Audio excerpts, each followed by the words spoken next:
A short while ago, we sent out a message to our entire community, over 60,000 faculty, staff, and students, regarding a set of changes we'll be making to begin to deal with the COVID-19 crisis here across the University of Hawaii system. This includes, as we had announced earlier this morning and had foreshadowed for several weeks, the need to move classes online from in-person. We provided further guidance on travel, including canceling non-essential out-of-state travel. We provided guidance on events. Earlier today, if you've been following the news out of the athletics world, along with the NCAA, both of our conferences to which we belong have not only canceled their tournaments that were underway, but have suspended all athletic conference competition for the remainder of the spring. We also announced that we would not be scheduling public events with over 100 people in enclosed spaces, following guidelines that have been used in many other places. So let me just close and then take questions by saying all of these are hard, they are impactful.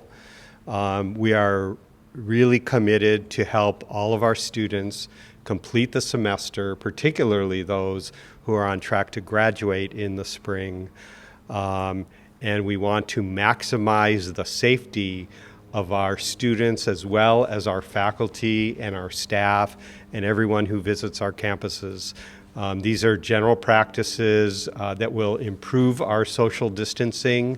No plan is perfect, but we think each of these steps will help us and more importantly will help our students, our faculty, and our staff succeed. We believe we're looking at a pretty dark time as a nation and as a globe right now.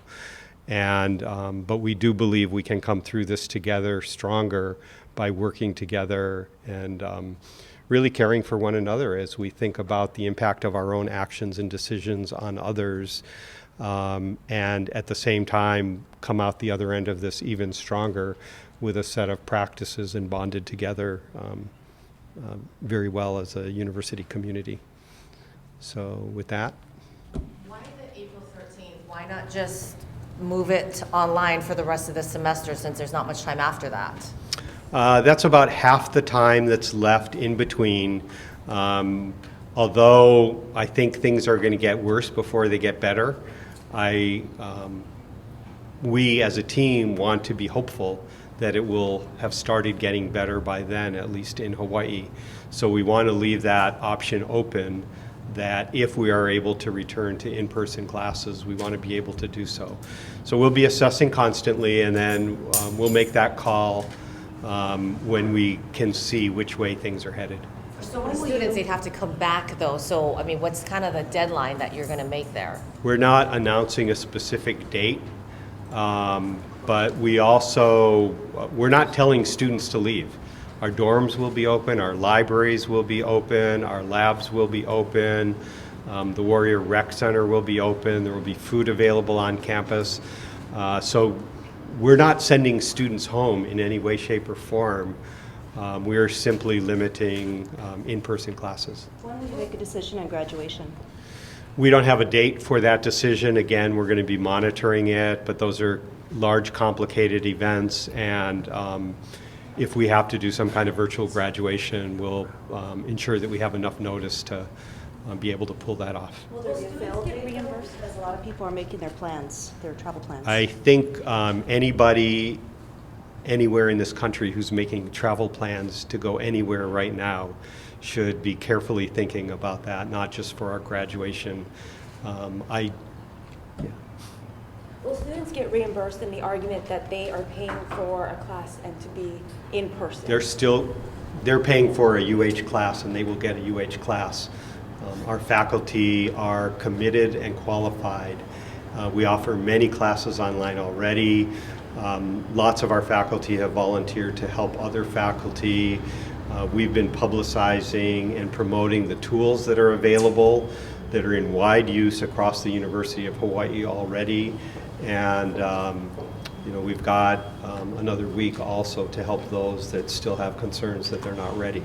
But we expect to and are committed to deliver an outstanding University of Hawaii education to every one of our students. What have you had to do to logistically get ready for putting a lot of classes online where there were fewer that for putting so many on? So a lot of it was updating guidance that we had previously developed for teaching during an emergency.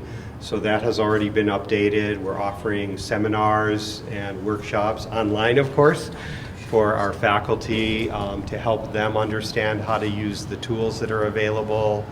We have at least one software license that we are upgrading to be able to handle expected increased use for teleconferencing. So it's those kinds of things.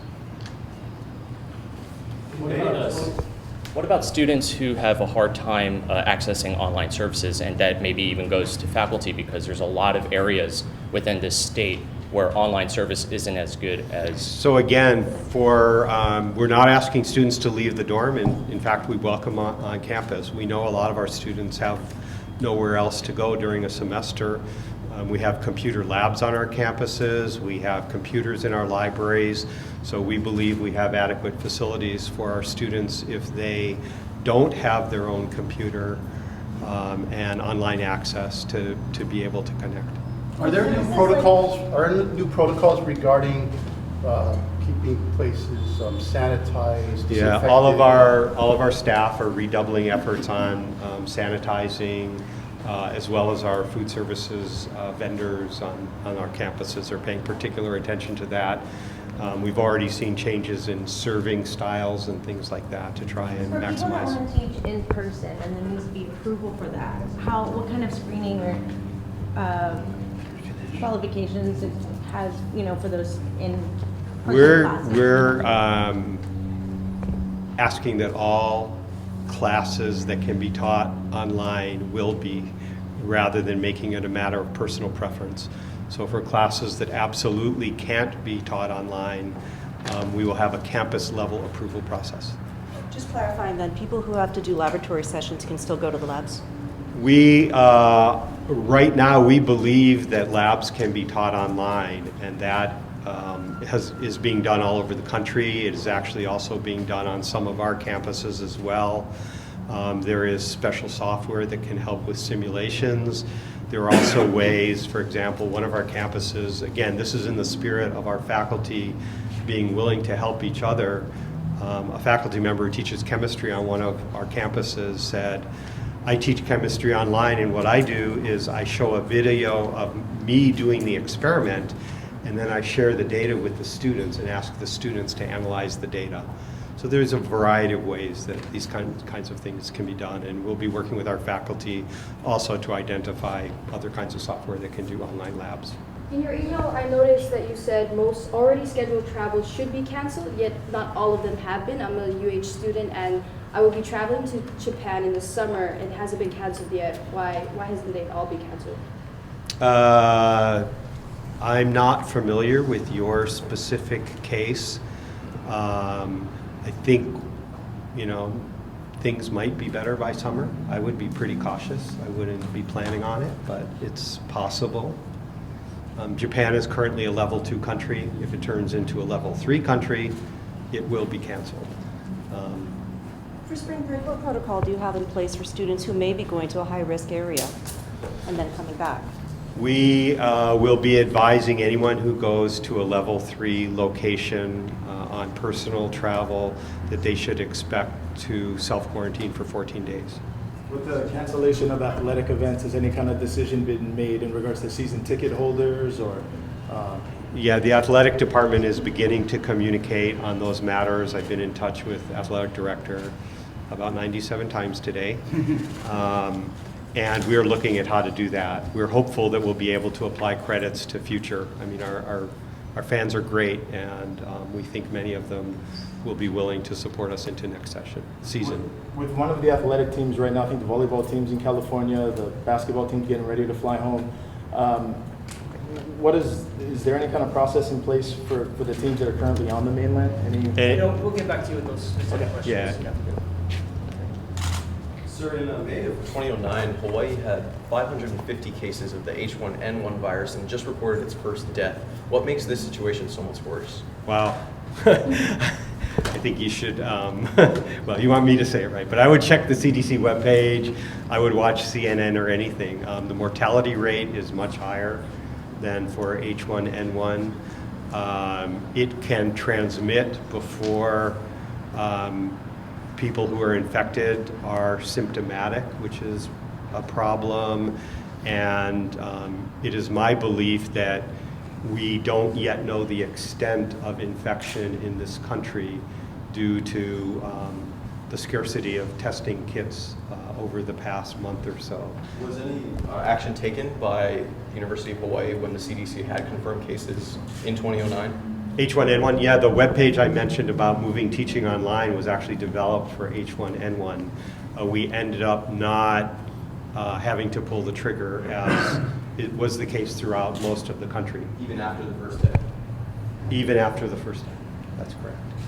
Safety is absolutely a priority, but are you concerned about the economic fallout of this? And as you just referenced the possible long-term effects of this, are you worried it's going to impact fall enrollment?